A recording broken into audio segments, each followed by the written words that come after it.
Nous retrouvons nos invités pour la suite de Regard Croisé. Georges Eo, homme politique du cercle des leaders émergents. Germain Pouli, journaliste, directeur de publication de Togo Réveil. Et Emmanuel Vivien Tomi, journaliste également, directeur de publication de Plume Libre. On prend la direction du Niger. Plus de 36 000 nouveaux réfugiés fuyant les violences au Mali, au Nigeria et au Burkina Faso sont arrivés au Niger entre janvier et mi-avril, ce qui porte leur nombre total à quelques 360 000, a indiqué le Haut Commissariat de l'ONU pour les réfugiés, le HCR. Emmanuel Vivien Tomi, le chiffre 360 000, c'est énorme déjà pour le Niger qui vit très difficilement. Le Niger n'est pas le pays le plus pauvre du monde, comparativement à un pays comme la Centrafrique. Mais le Niger aussi vit des problèmes, effectivement, liés à la pauvreté et au développement. Mais vous savez que chez nous en Afrique, on a l'habitude de cultiver les vertus de la fraternité. C'est pas comme chez certains où tu arrives, on te repousse. Nous, même si tu n'as pas de chien, on t'accueille. C'est fait partie de notre culture. Vous savez qu'il y a des réfugiés ivoiriens qui sont toujours à Lomé. Depuis le temps du président Yadema. La dernière fois, j'ai fait un tour dans la zone. Il y en a qui se sont mariés carrément à des Togolais ou à des Togolais qui ont appris les langues togolaises, qui parlent bien l'hébreu ou le mina et autres. Et je pense que c'était la même chose. Le Niger ne pouvait pas recevoir ces réfugiés dont la plupart avaient une provenance. Le Mali où les djihadistes font la loi. Le Burkina où la nuit, aux alentours de 1h, 2h du matin, il y a des groupes de djihadistes qui circulent. Et le Nigeria également avec Boko Haram. Avec le Boko Haram. Donc je me pose des questions, comment ça se passe? On sait à peu près là où ils sont, mais on a peur de les attaquer. On attend qu'ils attaquent d'abord. Et donc la population civile préfère fuir ces zones. Voilà la réalité. Alors le Niger, aujourd'hui, qui accueille les forces françaises, qu'on a Barkhane et européenne, oui. Alors, le Niger paraît un pays plus ou moins sûr, du moins face au Burkina et au Mali présentement. On ne sait pas comment ça va se passer. Alors, la population a vite fait de faire ses calculs. Si ceux qui nous aidaient pour faire regresser un peu le djihadisme ont quitté le pays, comment est-ce que ça va se passer dans l'avenir? Heureusement que nous sommes souvent des peuples qui nous sommes liés entre nous.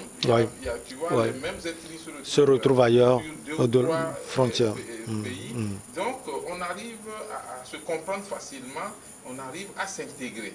Mais le problème qui se pose, c'est que quand vous avez un très grand nombre de réfugiés, comme c'est le cas présentement, il faut les gérer. Parce que des gens viennent, ils ne peuvent pas transporter ni leur lit, ni leur nourriture, et il faut les entretenir pendant un temps, et pourquoi pas essayer de les intégrer à la population locale et leur trouver des moyens de survivre, notamment un travail. Donc aujourd'hui, ce qui fait fuir les Maliens, les Nigérians, les Burkinabés, c'est surtout la guerre terroriste, la pratique des djihadistes qui veulent mettre tout le monde à leurs pieds.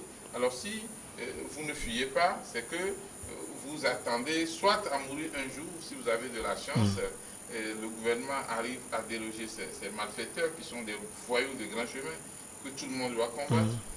Aujourd'hui, ça fait peur et les gens préfèrent se réfugier au Niger. Alors, Georges Eo, il faut retenir deux choses. Ces gens fuient la guerre, le djihadisme au Mali, comme Emmanuel Vivien Tomi l'a dit, au Burkina Faso, Boko Haram au Nigeria. Et la deuxième chose à retenir, c'est une sorte de question, est-ce que le Niger peut contenir tout cela?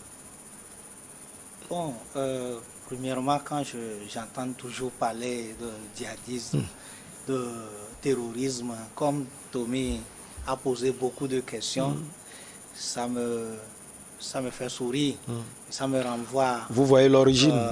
Non, en fait, pas l'origine, mais ça me renvoie à ce que la présidente de l'Assemblée, Madame Tchegan, L'Assemblée nationale du Togo. Oui, l'Assemblée nationale du Togo, Madame Tchegan Yawa, avait dit l'autre fois concernant nos forces de l'ordre et de sécurité qui ne dorment pas pour que nous puissions dormir et qui sont au front laissant leur famille pour que nous puissions vaquer librement à nos occupations. Eux, ils ne dorment pas pour que vous puissiez dormir. Que nous puissions Voilà. dormir, vous et moi. Donc, c'est dit que il se pose beaucoup de questions comme moi, parce que le Togo, quand même, on a cette grâce de Dieu que nous ne connaissions pas tellement ces genres de choses. On est en sécurité, on est vous voulez en train dire. d'entendre parler et on s'imagine seulement les choses. Vous êtes en sécurité, c'est ça. Par la grâce de Dieu, nous Ouais. sommes en sécurité grâce à nos forces de défense et de sécurité qui sont au front et qui nous laissent vaquer librement à nos occupations. Ceci étant, la question de savoir est-ce que le Niger peut contenir les réfugiés. Je peux vous rafraîchir la mémoire pour vous dire qu'il y a de cela, je crois, 1 an ou 2 ans, il y avait pratiquement 2 millions de réfugiés sur le sol nigérien. Nigérien. Donc, aujourd'hui, c'est, je crois, 360 000 personnes. Ce n'est pas rien, mais c'est pour vous dire que s'ils ont eu à gérer plus de 2 millions, ce n'est pas 360 qui ne peuvent pas gérer. Ceci étant, il faut noter que le terrorisme est devenu un phénomène au niveau du Sahel. Qui est c'est pas seulement le Sahel véritablement- aujourd'hui. Oui, ce n'est pas seulement le Sahel, mais nous sommes en train de Le parler le Bénin est attaqué. nous sommes en train de parler Togo justement était du attaqué, Niger, ouais. du Sahel précisément. Ouais. Donc ça devient un phénomène où on ne sait pas où mettre la tête. Mais on peut parler du Mali, du Tchad, mais le Niger même, il n'est pas exempté de ces éruptions terroristes qui frappent la population un peu partout.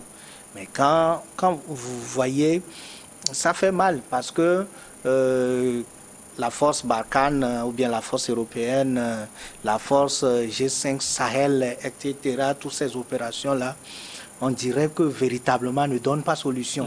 Et il faut que les autorités de ces milieux-là, y compris nous qui sommes au golfe du Guinée, nous puissions penser à une autre stratégie, hein, carrément, parce que moi, personnellement, je ne pense pas que les gens vont au Niger parce que, comment vous l'appelez, il y a les forces européennes ou Barkhane, Et les etc., forces- qui sont là-bas parce que, de toute façon, vous savez... Au moins, le on se sent un Non, peu en sécurité par rapport au Mali, Plus de 3 ans, Burkina. 4 ans, depuis que ces terroristes ne frappent le Mali, le Burkina, le Niger, le Tchad, etc., vous allez voir que c'est souvent au Niger que les gens, Se vous réfugient. l'appelez, les populations se réfugient. Ce n'est pas aujourd'hui qu'on les a, qu'il n'y a pas une bonne relation entre le Mali et les Européens ou bien la France, que les forces ont quitté, qu'ils se réfugient vers le Niger. Donc, ils peuvent le contenir, sauf que ce qu'ils doivent faire, c'est que véritablement que les pays, les 5 pays, je crois, ils forment G5 Sahel, je crois. Mauritanie, Tchad, Mali, Burkina, Niger. Oui. Ouais, je Donc, pense que c'est ça. il faut... Et nous avons, Oui. nous avons l'entente d'Accra, Oh, oui. l'entente d'Accra qui regroupe Oui, les il pays faut- comme il faut- Ghana, le Bénin. Oui, il faut véritablement que ces pays travaillent ensemble pour éradiquer. Pas d'ego parce que nous sommes entre nous Africains. Alors, Germain Pouli, lors de son passage récemment à Niamey, le secrétaire général de l'Organisation des Nations Unies, Antonio Guterres, a appelé les partenaires du Niger à l'aider, surtout sur le plan militaire, à apporter de l'aide au Niger. Est-ce qu'il faut aussi aller au-delà, appeler les partenaires du Niger à l'aider pour pouvoir contenir ces réfugiés? Georges parlait déjà de 2 millions. Oui, non, moi on je en a pense plus, que oui. le patron de l'ONU, c'est qu'il a un département qui s'occupe de ça, qui est le Haut Conseil Ouais, des c'est- Nations Unies aux réfugiés, Oui. le HCR, qui fait énormément pour les réfugiés. C'est vrai que le pays accueille les réfugiés, le pays contribue un peu, mais généralement ces réfugiés-là sont pris en charge par le HCR.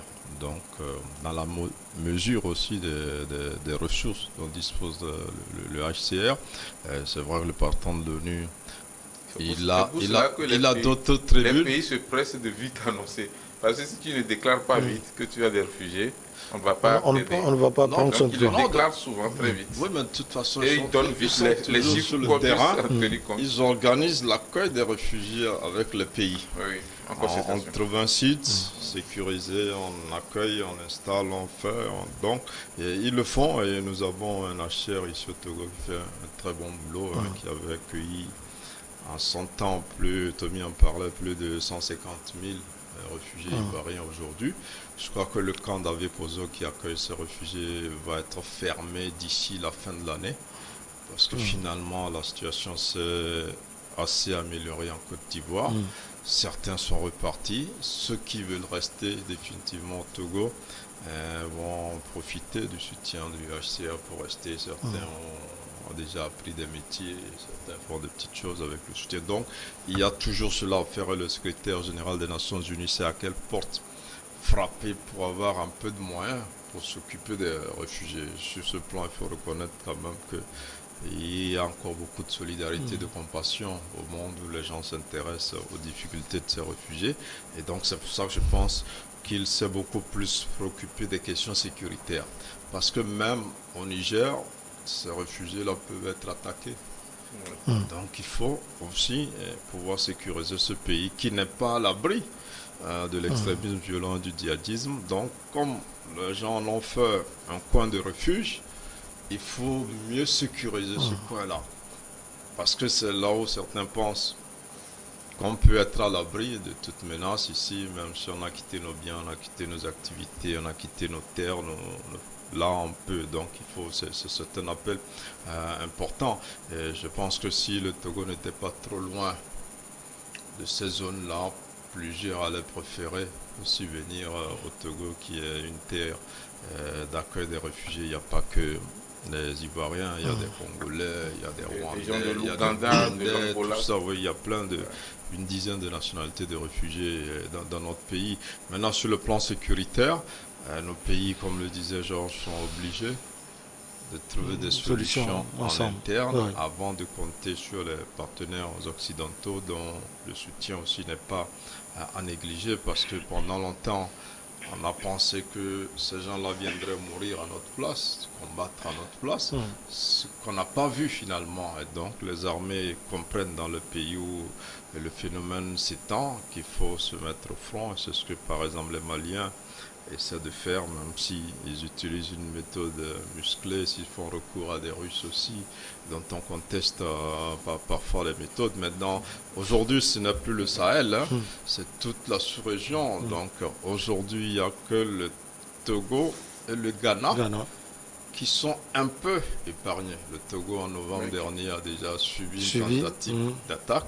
Il n'y a pas eu de perte en vie humaine, Dieu merci. Le Ghana, pour le moment, ça a commencé petitement, ça commence à être récurrent.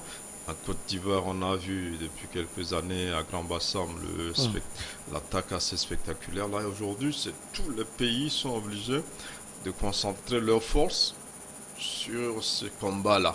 Et en même temps, la réponse n'est pas que militaire. Donc, il ne faut pas chercher à combattre les djihadistes uniquement avec les armes.